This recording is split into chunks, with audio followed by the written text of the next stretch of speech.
Assalamualaikum warahmatullahi wabarakatuh. Selamat malam, ketemu lagi dulur-dulur dengan saya Amandanu Channel. Saya Denmat. Kebetulan malam hari ini saya berada di daerah lereng Gunung Kawit, di atas puncak bukit yang dinamakan Gunung Katu.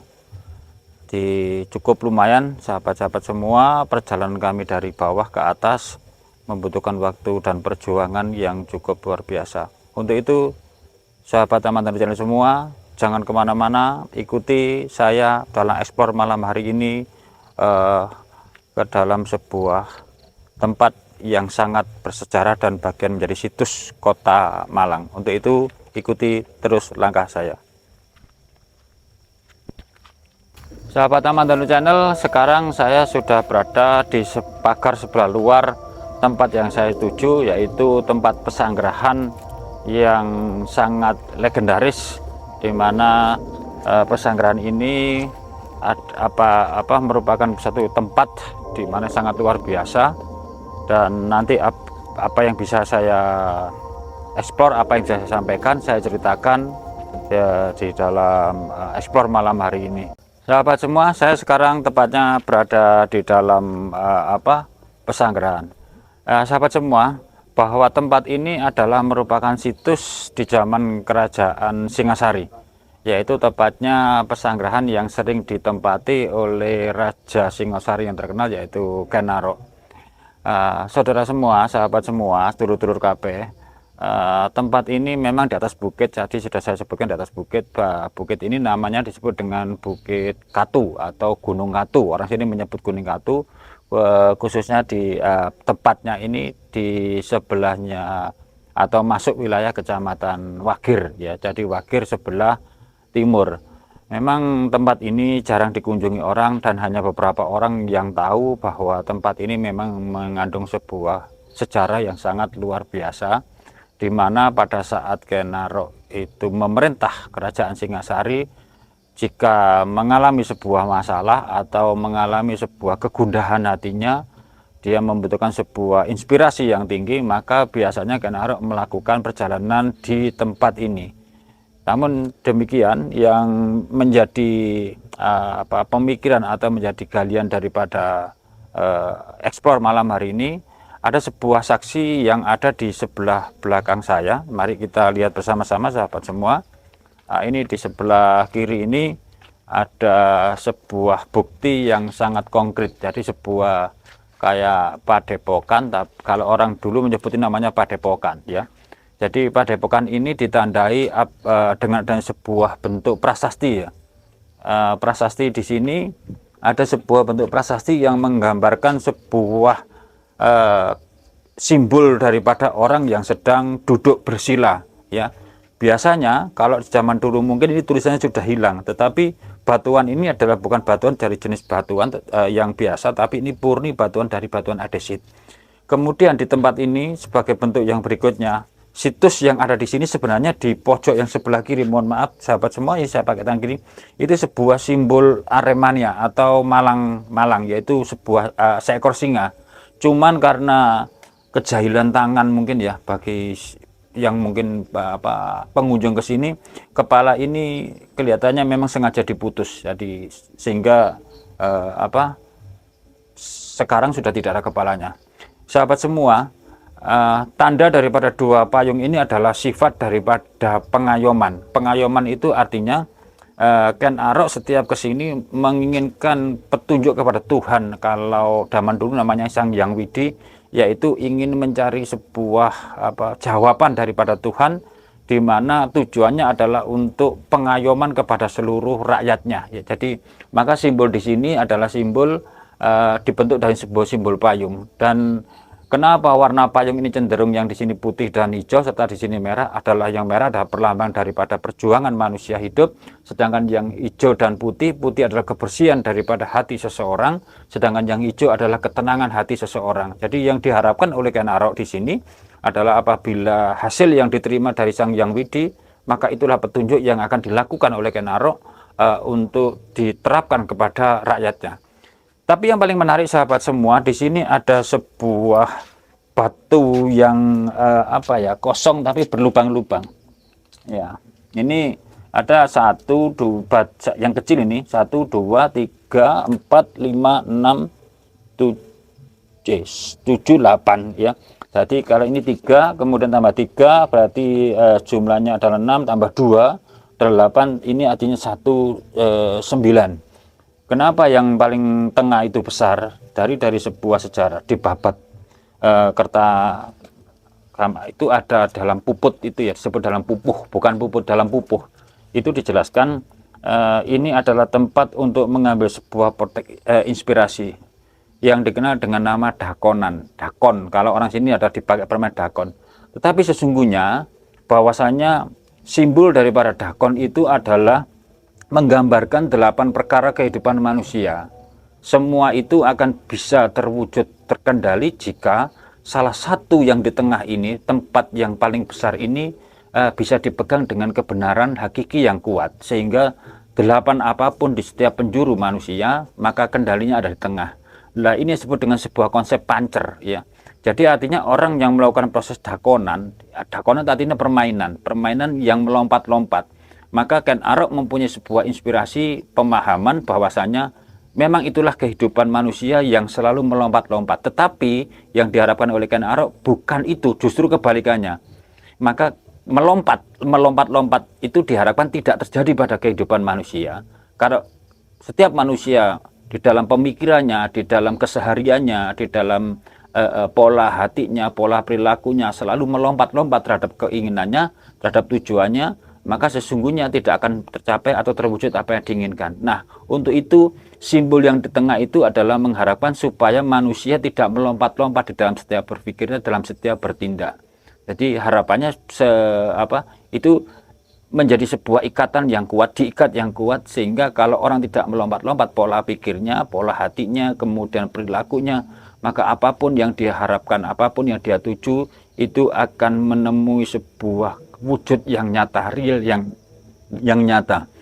Sahabat Taman Danu yang bahagia, sedangkan simbol yang ada di yang namanya singa ini atau macan, itu memang menggambarkan pada sesungguhnya simbol singa adalah simbol sebuah kekuatan keilmuan ya. Jadi keilmuan dalam bahasa dulu sebelum nenek moyang kita, jauh sebelumnya, seluruh kekuatan yang bersifat positif itu selalu digambarkan atau terjadinya sebuah penggambaran dalam bentuk seperti singa.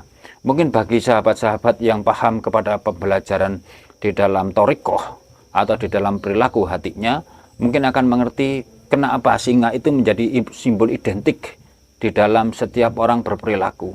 Jadi artinya singa itu biasanya dikenal oleh masyarakat ada beberapa warna, tapi di dalam urusan batin ya, singa itu biasanya warnanya putih dan warnanya kuning. Kecenderungan simbol dari sebuah kekuatan keilmuan adalah kuatnya singa, terkaman dan sebagainya. Meskipun kuat nafsu binatangnya yang kuat, tetapi ada suatu simbol yang tergambar dalam hatinya bahwa sesungguhnya semangat itu memang harus selalu meraung, karena singa itu meraung. Jadi meraung di sini dalam bahasanya adalah termotivasi menggelora di dalam setiap tubuh manusia. Sahabat Ahmad Danu Channel, suatu hal pembelajaran yang luar biasa yang mungkin tidak pernah dipahami atau dilihat oleh seseorang, yaitu seorang Ken Arok sebenarnya mempunyai sebuah pemandangan atau pemikiran terhadap sebuah tata letak, yang artinya tempat ini diambil bukan hanya sekedar sebagai tempat yang tidak ada tujuannya. Sahabat semua, lihatlah di belakang saya, ini adalah sebuah panorama yang luar biasa jika di malam hari. Nah, di malam hari artinya seorang raja yang namanya Ken Arok ini kalau dilihat keliling itu cahayanya sangat luar biasa. Yang artinya titik di sini dianggap sebagai titik nol untuk pandangan yang bebas. Itulah kehebatan seseorang yang sering menggunakan pikirannya, sering berkarya dan sering mendekatkan diri kepada Tuhannya atau Sang Yang Widi. Kalau bagi saya adalah kepada Allah Subhanahu wa Ta'ala, sehingga memunculkan sebuah konsep-konsep ilham. Nah, di titik inilah Ken Arok selalu menggunakan tempat. Namun demikian, pesanggrahan ini banyak diyakini dari beberapa cerita yang terdahulu sampai hari ini pun belum menceritakan di mana sesungguhnya makam tempat meninggalnya terakhir Ken Arok.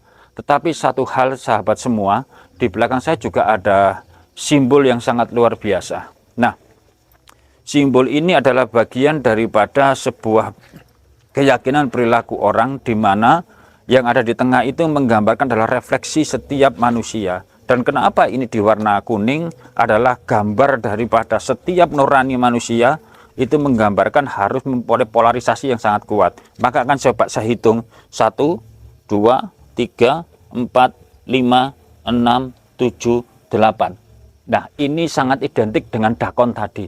Nah, kenapa ini rata-rata dicat kuning? Ini sebenarnya tujuannya adalah bahwa di dalam kehidupan manusia yang bisa membawa manusia itu terutama untuk kehidupan di masyarakat atau untuk mencapai tujuan hidupnya, menggapai apa yang dia inginkan, cita-citanya itu kuncinya ada di nurani, artinya di akal manusia.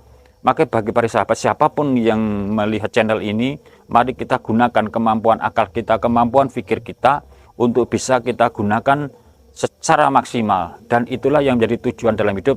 Dan pasti dari sekian banyak yang kita lakukan dengan usur, di mana nurani dipakai akal, dipakai untuk tujuan hidup, maka insya Allah setiap manusia paling tidak akan menemui bahasanya di 8 perkara, di 8 penjuru, dimanapun dia berpijak berputar, maka pasti diantaranya akan banyak yang terwujud. Mungkin karena tempat ini sudah sangat tua umurnya, sehingga mungkin mengalami sebuah proses kerusakan dan sebagainya, sehingga atapnya ini dulu ceritanya bukan dari genteng ini. Genteng apa? Kalau ini sebetulnya genteng warang pilang lah, ini sudah buatan orang sekarang. Tetapi kalau dulu dalam kitabnya, dalam ceritanya, ini disebut dengan welit. Welit itu artinya dado, atap yang terbuat dari lipatan-lipatan yang dari pohon pandan, ada juga yang dari pandan laut, ada juga yang dari pandan alas. Cuma karena sebuah hal, mungkin karena dimakan usir dan sebagainya, sehingga ini diganti oleh beberapa orang yang sering datang ke sini. Satu hal dari tadi sahabat semua, mungkin bagi teman-teman yang melihat rekaman video ini, siapapun yang mungkin diberikan kemudahan melihat dengan mata hatinya, sebenarnya di belakang saya dari tadi itu ada sebuah penjaga atau sebuah sisi sisi penjaganya, dan dua ini tidak akan pernah berubah. Di sebelah yang sini, yang di bendera merah itu, kalau sahabat bisa melihat ini coba geser ke sini, ini orangnya dari tadi, makhluknya yang di sini itu tidak pernah duduk, dia selalu berdiri, ya berdiri setinggi payung ini. Tetapi yang di sebelah kiri ini dia selalu duduk, dan duduknya dia menjaga di antara duanya, menjaga antaranya payung, juga menjaga yang namanya prasasti atau batu yang ada di belakang itu. Sahabat semua, coba akan saya melakukan interaksi, apakah benar dan sampai sejauh mana kondisi yang ada di zaman waktu itu, apa saja yang dia lakukan sampai hari ini, dia kok menjaga atau menjaga payung-payung ini.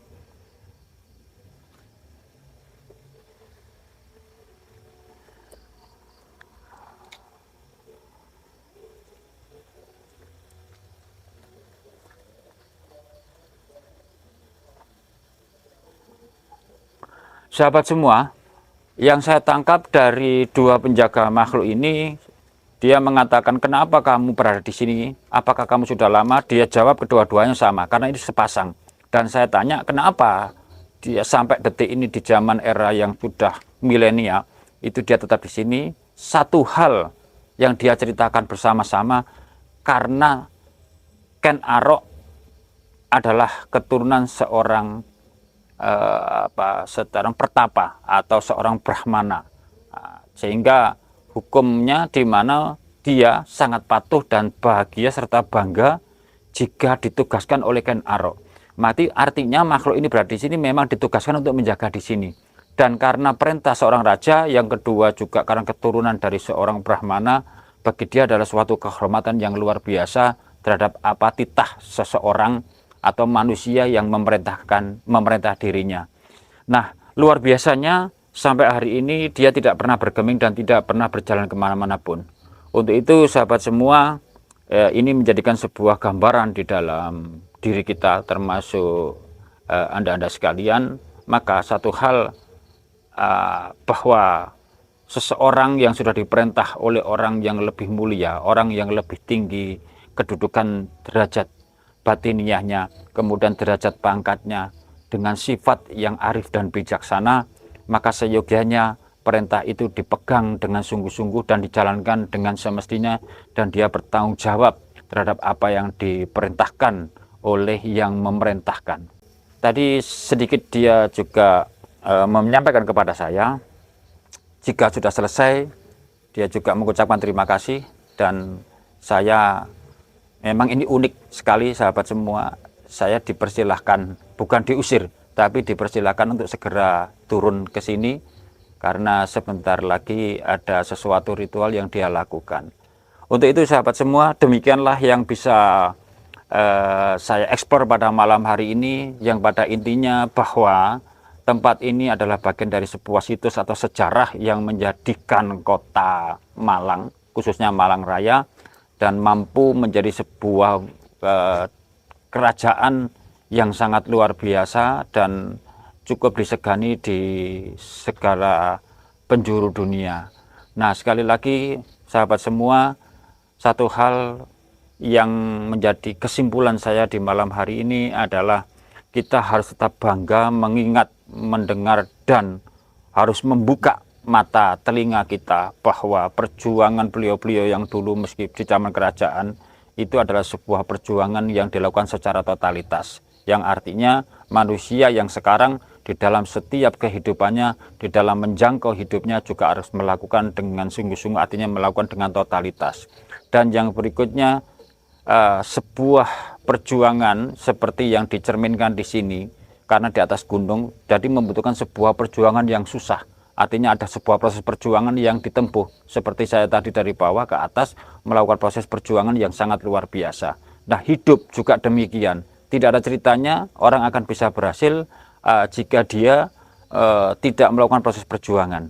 Dan yang ketiga, semakin tinggi kedudukan manusia, dia sesungguhnya semakin sendiri, tetapi terpaan di dalam kiri kanannya itu sangat luar biasa. Untuk itu kita harus tetap waspada, kita harus tetap yakin, dan kita harus tetap istiqomah dan tawaduk di dalam jalan.